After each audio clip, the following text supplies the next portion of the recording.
ابھی آپ کو براہ راست لیے چلیں گے سیالکوٹ، جہاں اس وقت رانا ثناء اللہ تقریب سے خطاب کر رہے ہیں۔ وہ ہے ایک ستیانہ روڈ جو فیصل آباد کو لنک کرے گی لاہور ملتان موٹر وے سے، اور آپ کا لاہور کا سفر جو اس وقت 2-2.25 گھنٹے کا ہے وہ کم ہو کے 1 گھنٹے پہ آ جائے گا۔ آپ کا وقت بچے گا، پیٹرول بچے گا، اور آپ کی زندگی اور ترقی کا پہیہ جو ہے وہ تیز ہوگا۔ دوسرا منصوبہ جو رنگ روڈ ہے فیصل آباد کی، وہ ہے اور جو اب مکمل ہونے کے قریب ہے انشاءاللہ تعالی۔ لیکن یہ صرف 10 ارب کا قصہ نہیں ہے، یا یہ کوئی 1 سال یا 14 ماہ کی بات نہیں، یہ ربع صدی کا قصہ ہے۔ آپ کو یاد ہونا چاہیے کہ 1997-98 میں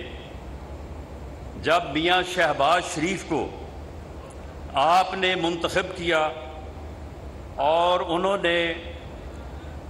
آپ نے انہیں وزیر اعلیٰ پنجاب منتخب کیا، لیکن انہوں نے خادم پنجاب کے طور پہ کام کرنے کو اور اپنے آپ کو پنجاب کا خادم کہلانے میں جو ہے وہ عزت سمجھی۔ اور اس وقت فیصل آباد کا حال یہ تھا کہ فیصل آباد کے داخلی اور خارجی راستے نہ وہ فیصل آباد سے باہر جانے کے قابل تھے اور نہ کسی کے فیصل آباد آنے کے قابل تھے۔ میاں شہباز شریف نے سب سے پہلے ان 6 مین روڈز کو، سرگودا روڈ، شیخوپورہ روڈ، جڑا والا روڈ، یہ ستیانہ روڈ، سمندری روڈ، جھنگ روڈ، اس منصوبے کا آغاز کیا، اور اتنی دل لگی سے کیا۔ میں ایک واقعہ آپ کو سنانا چاہتا ہوں۔ آپ فیصل آباد کی پوری کریم یہاں پہ بیٹھے ہیں کہ ایک دن اسی پروجیکٹ کے اوپر بریفنگ کے لیے یہاں سے تمام پارلیمانی نمائندوں کو، MNA MPs کو، کمشنر اور ڈپٹی کمشنر اور دوسرے لوگوں کو بلایا گیا لاہور میں۔ وہ میٹنگ شام کو تھی، میٹنگ تھوڑا لیٹ ہو گئی اور طویل چلی۔ کو جب رات کوئی 11-12 بجے کا وقت ہوا تو بریفنگ کمپلیٹ ہوئی، تو میاں صاحب نے کہا کہ ٹھیک ہے، میں کل جو ہے وہ آ کے موقع پہ جو آپ نے کہا ہے کام ہوا ہے میں دیکھوں گا، تو کل آپ 7 بجے کا ٹائم رکھ لیں۔ تو کمشنر صاحب کہنے لگے کہ سر اب 7 بجے تو شام کو اندھیرا ہو جاتا ہے۔ تو میاں صاحب نے کہا نہیں، میں شام کی نہیں، میں صبح 7 بجے کی بات کر رہا ہوں۔ اس طرح سے میاں شہباز شریف نے فیصل آباد سے محبت کی ہے۔ فیصل آباد والوں، فیصل آباد میں آج آپ دوسری موٹر وے سے کنیکٹ ہو رہے ہیں۔ اس سے پہلے جو M2 جو لاہور سے اسلام آباد موٹر وے ہے، اس کو بھی آپ کے علم میں ہے کہ اس کا افتتاح بھی جو ہے وہ میاں شہباز شریف نے کیا تھا۔ فیصل آباد میں ایکسپریس وے ہو، فلائی اوورز ہوں، بڑی سڑکوں کا وسیع کرنا ہو، یہ سارے وہ کام ہیں۔ ان میں سے کوئی ایک کام بھی ایسا نہیں ہے جو پچھلے 4 سال میں ہوا ہو، اور ان میں سے کوئی ایک کام بھی ایسا نہیں ہے کہ جس کے کام کے اوپر تختی جو ہے وہ میاں شہباز شریف کے نام کی نہ لگی۔ اور یہی نہیں، اگر آپ تعلیم کے میدان کی بھی بات کریں تو زرعی یونیورسٹی کے علاوہ وہ گورنمنٹ کالج یونیورسٹی ہو، وہ خواتین کی مدینہ یونیورسٹی ہو، یا وہ پنجاب میڈیکل کالج یونیورسٹی ہو،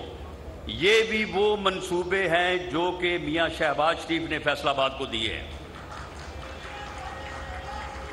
ہیلتھ کے سیکٹر میں لے لیں، الائیڈ ہاسپٹل اور ڈی ایچ کیو ہاسپٹل کی کیپیسٹی جو ہے، الائیڈ ہاسپٹل کی کیپیسٹی جب میاں شہباز شریف چیف منسٹر پنجاب تھے 3 گنا کی گئی باقاعدہ بیڈ ٹو بیڈ، اور ڈی ایچ کیو کو جو ہے وہ 2 گنا کیا گیا۔ اس کے علاوہ غلام محمد آباد hospital, Samanabad hospital, peoples colony hospital, children hospital,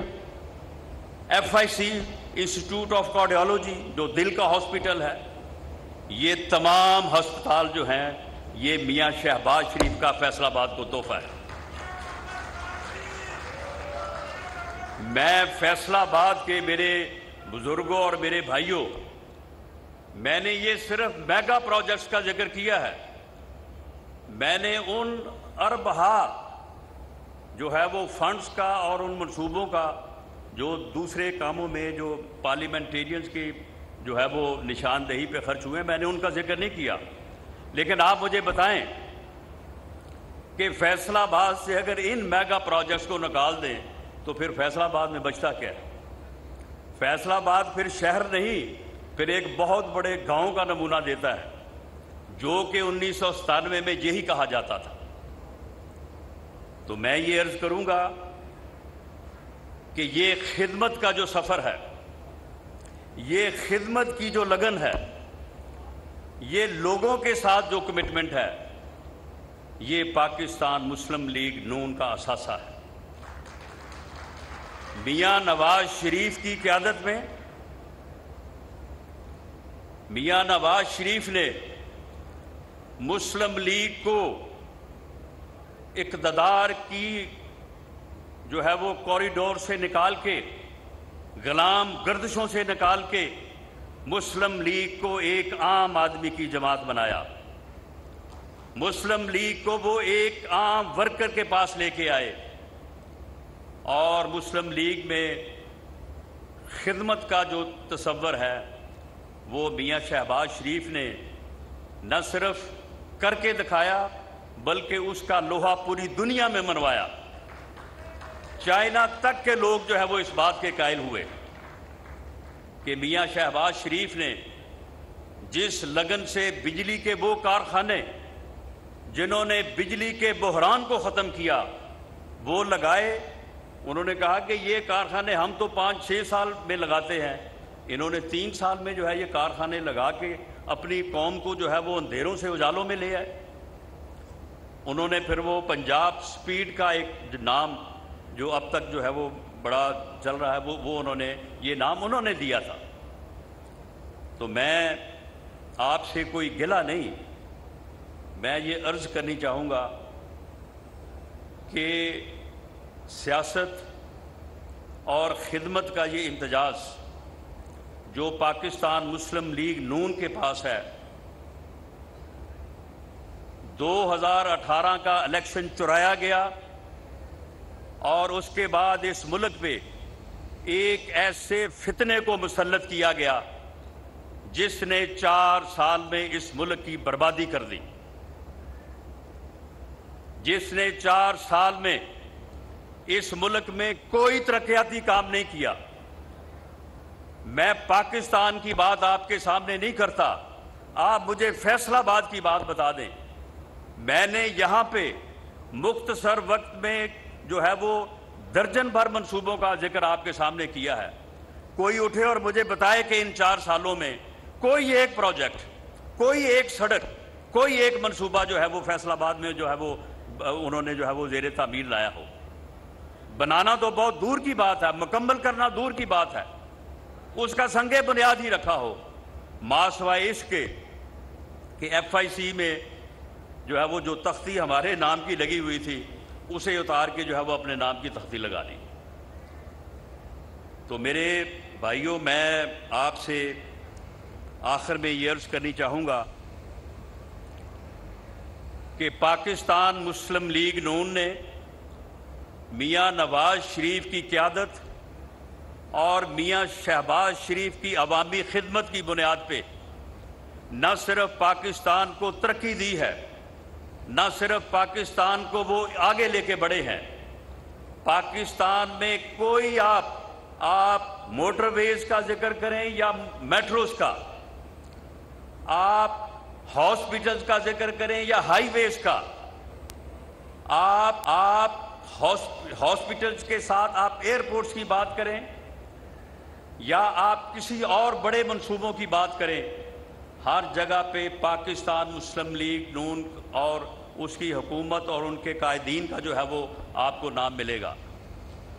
Pakistan کو ترقی دینے اور پاکستان کو آگے بڑھانے میں پاکستان مسلم لیگ نون کی قیادت کا اور مسلم لیگ کا جو ہے وہ بنیادی رول ہے۔ اور ہر وہ بحران، خواہ وہ دہشت گردی کا بحران ہو، جب کہا جاتا تھا کہ دہشت گرد سوات آ گئے ہیں تو بس اب اسلام آباد آنا چاہتے ہیں، جب لوڈ شیڈنگ کا بحران جو 20 گھنٹے تھا، جب انڈیا نے ایٹمی دھماکہ کیا اور پوری قوم فکر مند تھی، پوری قوم یہ سوچ رہی تھی کہ یہ انڈیا جو ایٹمی قوت بن گیا ہے یہ اب ہمارا کیا حشر کرے گا، اور پاکستان کی عزت اور غیرت کا یہ تقاضا تھا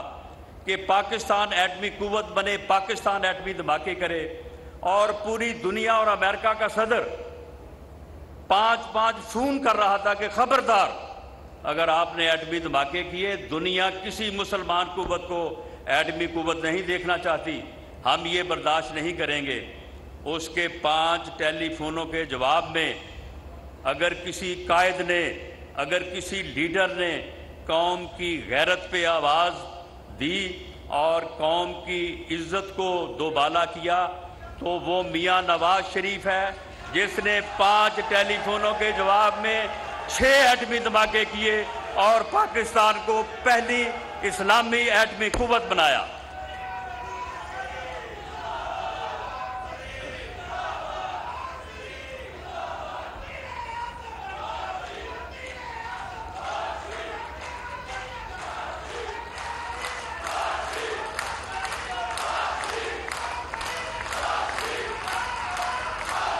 پاکستان مسلم لیگ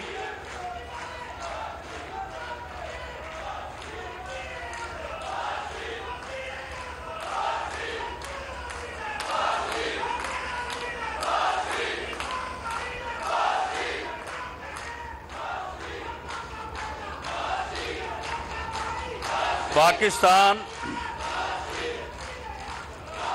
سنیں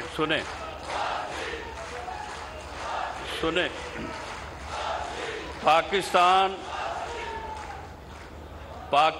مسلم لیگ نون نے میاں نواز شریف اور میاں شہباز شریف کی قیادت میں پاکستان کو ہر بحران سے نکالا ہے۔ پاکستان آج بھی بحران میں ہے۔ پاکستان ڈیفالٹ سے تو بچا لیا گیا ہے، جس طرح سے میرے بھائی اسد محمود صاحب نے بات کی ہے، اور میں یہ بھی بات آن ریکارڈ کہتا چلوں کہ حضرت مولانا فضل الرحمان کا ہمیشہ جو ہے وہ میاں نواز شریف کے ساتھ رہا ہے۔ ہم ان کے بے حد مشکور ہیں کہ انہوں نے ہر مشکل وقت میں جو ہے وہ پاکستان کی خدمت کے لیے اور پاکستان کی بہتری کے لیے جو ہے وہ پاکستان مسلم لیگ نون کا اور میاں نواز شریف کا ساتھ دیا ہے۔ تو میں یہ عرض کرتا چلوں کہ ملک کو اس مشکل سے تو بچا لیا گیا ہے کہ جس کنویں میں یہ فتنہ، یہ ناسور جو پاکستان کی سیاست میں جو ہے وہ داخل کر دیا گیا تھا، یہ پاکستان کی سیاست میں ایک ناسور ہے جو یہ کہتا ہے کہ میں اپنے مخالفین کے ساتھ بیٹھ نہیں سکتا، میں اپنے مخالفین کے ساتھ بات کرنے سے پہلے بہتر مر جاؤں۔